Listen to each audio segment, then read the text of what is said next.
अपनी ही बनाई पुराने जमाने की एनिमेशन फिल्मों को नई तकनीक के साथ लाइव एक्शन फिल्मों में तब्दील करने की डिज्नी की परंपरा कोई 2 दशक पहले शुरू हुई। इनमें से कई ने तो बॉक्स ऑफिस पर कमाई के कमाल के रिकॉर्ड भी बनाए।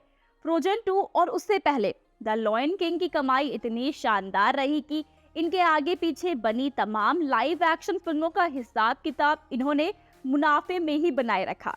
लाइव एक्शन फिल्म का मतलब है एक ऐसी फिल्म जिसमें अभिनेता जिन किरदारों के अभिनय करते हैं, पर्दे पर उन्हें स्पेशल इफेक्ट्स की परत चढ़ाकर एक अलग ही किरदार में पेश किया जाता है। यहाँ फोकस एक जल परी पर है। दोस्तों, समुद्र के राजा की बेटी एरियल की ये कहानी सदियों पुरानी है। पहले पहल इसका प्रकाशन 1837 में हुआ, फिर इसका जिक्र टीवी सीरीज में आया। रूस ने इस कहानी पर पहली फिल्म 1976 में बनाई और इसके बाद वॉल्ट डिज्नी स्टूडियोज की इस कहानी पर नजर पड़ी और 1989 में रिलीज हुई animation film the little mermaid. अपनी ही animation film the little mermaid का तकनीकी रूप से कहीं उन्नत आईमैक्स और 3D संस्करण है डिज्नी की नई फिल्म द लिटिल मरमेड। मूल कहानी से इस बार कहानी थोड़ी बदली सी है। इस बार की कहानी में रंग भेद को मिटाने की कोशिशें शामिल है और इसकी जिम्मेदारी है किशोर वय जलपरी यानी कि कहानी की नायिका एरियल और नायक की मां पर। दोनों का रंग मूल फिल्म से जुदा है। समुद्र के राजा की बेटियां इंदिरा और माला भी कहानी की शुरुआत में दिखती है। बेटियों में सबसे छोटी एरियल को रोमांच का शौक है। समुद्र में डूबे जहाजों में घूमती फिरती एरियल को समुद्र के बाहर की दुनिया काफी लुभाती है। बावजूद वो पानी के ऊपर तक जाती है और ऐसे ही एक क्रम में वो एक डूबते जहाज के राजकुमार को बचाकर उसे तट तक लेकर जाती है। हालांकि उसके होश में आने पर वो वहां से चली जाती है। यहाँ समुद्र की गहराइयों में समुद्र के राजा का राजदंड हथियाने को उसकी बहन बेचैन है। अरसा पहले उसे समाज निकाला मिला था। एरियल की उत्कंठा को वो अपने हथियार बनाना चाहती है। उसे इंसान में बदलने का लालच देखकर वो खुद राजकुमार को पाने की जुगत लगाती है, लेकिन कहानी उपसंहार तक आते आते अपने मूल पथ पर फिर लौट आती है। रॉब मार्शल ने इस बार राइटर डेविड मग्गी के साथ मिलकर कहानी को थोड़ा विस्तार दिया है। 83 मिनट की मूल फिल्म अब 2.25 घंटे की फिल्म बन चुकी है और यही फिल्म की कमजोर कड़ी भी है। पिछली फिल्म के संगीतकार एलन मेनकेन को भी रॉब ने साथ लिया है। मेनकेन को मूल फिल्म के लिए 2 ऑस्कर पुरस्कार मिले थे, एक ओरिजिनल स्कोर का और फिल्म के गाने अंडर द वाटर के लिए। गाना अंडर द वाटर इस बार अपने अलग शबाब पर है। सिर्फ एक यही गाना आईमैक्स और 3D में फिल्म देखने वालों के लिए टिकट के पैसा वसूल करा सकता है।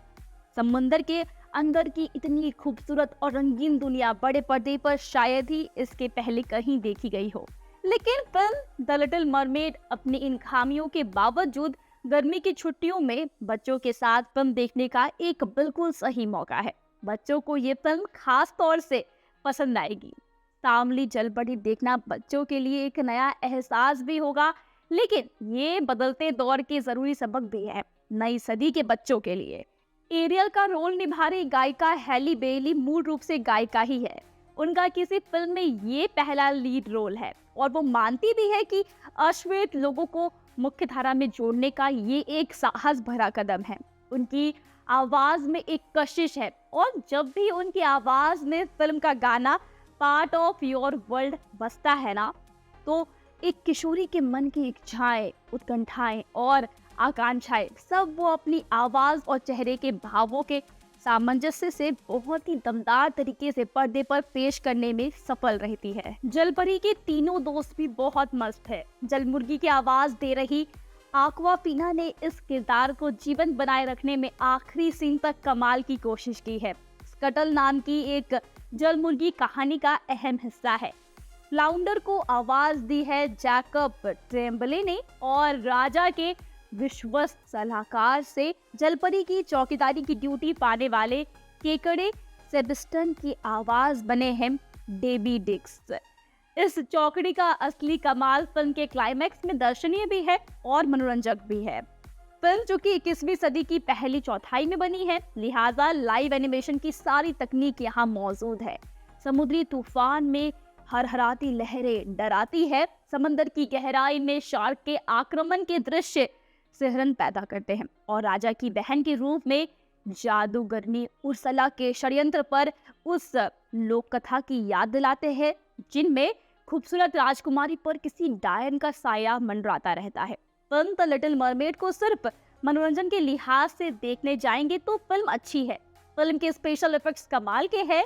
डियोन बिबे की सिनेमेटोग्राफी फिल्म की जान है, खास तौर से पानी के नीचे फिल्माए गए दृश्यों में जहां एनिमेशन से बने जीवों के साथ लाइव एक्शन वाले दृश्य हैं, उनमें उनके हर फ्रेम का कंपोजिशन प्रभावित करता है। एलन मेनकेन के संगीत का तो खैर कहना ही क्या। हालांकि इस बार उन्हें लीन मैनुअल मिरांडा के कुछ नए गाने भी कंपोज करने को मिले हैं। फिल्म का क्लाइमैक्स जरूर बेहतर हो सकता था और रंगभेद के विरुद्ध संदेश देने वाली फिल्म में जो काम बाकी किरदार बिना इस तरफ इशारा किए करते रहे, उसकी तरफ रानी को खुलकर उंगली दिखाने से बचना चाहिए था दोस्तों। लेकिन अपनी इन कमियों के बावजूद फिल्म द लिटिल मरमेड बच्चों के मनोरंजन के मामले में डिज्नी की फिल्मोग्राफी की एक बड़ी छलांग है। हैली बेली ने पहली बार किसी फिल्म में लीड रोल करते हुए काफी प्रभावित किया है और बच्चों व उनके माता पिता के लिए इन गर्मी की छुट्टियों की ये एक रोचक और मनोरंजक फिल्म है। इस रीमेक वर्जन में फिल्म 1989 के क्लासिक के अंत के मूल भाव को बनाए रखती है। उर्सुला का उपयोग कर एरियल की चुराई हुई आवाज खुद को वैनेसा के रूप में प्रच्छन्न करती है और राजकुमार एरिक को मंत्रमुग्ध कर देती है।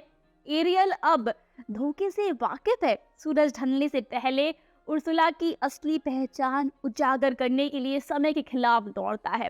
उसके प्रयासों के बावजूद उर्सुला ऊपरी हाथ हासिल करने का प्रबंधन करती है, एरियल को समुद्र की गहराई में वापस खींचती है। एरियल और उर्सुला के बीच विवाद मूल फिल्म की याद दिलाता है, जो अच्छाई और बुराई के बीच गहन संघर्ष को दर्शाता है। लाइव एक्शन रीमेक में एक उल्लेखनीय बदलाव उर्सुला के साथ निर्णायक मुठभेड़ के दौरान एरियल और एरिक के बीच भूमिका का उल्टा होना है। राजकुमार एरिक को अंतिम झटका देने के बजाय ये एरियल है जो समुद्री चुड़ैल को डरावने के अवसर को लपक लेता है।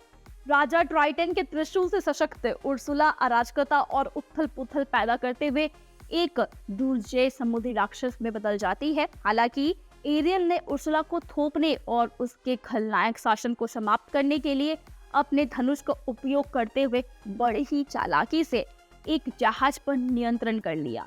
ये परिवर्तन एरियल के चरित्र में एक नए स्तर के सशक्तिकरण को इंजेक्ट करता है, जिससे कि उसकी ताकत और दृढ़ संकल्प का प्रदर्शन होता है। दोस्तों, डिज्नी की the little mermaid live action remake दर्शकों को मंत्रमुग्ध कर देती है। ये उन मूल्य तथ्यों के प्रति वफादार रहती है जिन्होंने 1989 की क्लासिक को एक प्यारी कहानी बना दिया था। छोटे ट्विस्ट और कैरेक्टर्स की डेवलपमेंट की पेशकश करते हुए फिल्म उस जादू और पुरानी यादों को पकड़ती है जिसे फैंस संजोते आए हैं। दोस्तों, द लिटिल मरमेड दर्शकों को सिनेमा घरों में डुबकी लगाने और एक अच्छी कहानी का अनुभव करने के लिए आमंत्रित करता है, जो दिलों को लुभाती है और सपनों को प्रेरित करती है। आप कहानी को कितने स्टार देंगे ये हमें कमेंट्स में जरूर बताएं। साथ ही वीडियो अच्छी लगी हो तो वीडियो को लाइक और शेयर करना मत भूलिएगा। आज के लिए बस इतना ही। मैं प्रगति मिलूंगी आपसे नेक्स्ट वीडियो में। सेफ रहिए, मुस्कुराते रहिए। Bye bye.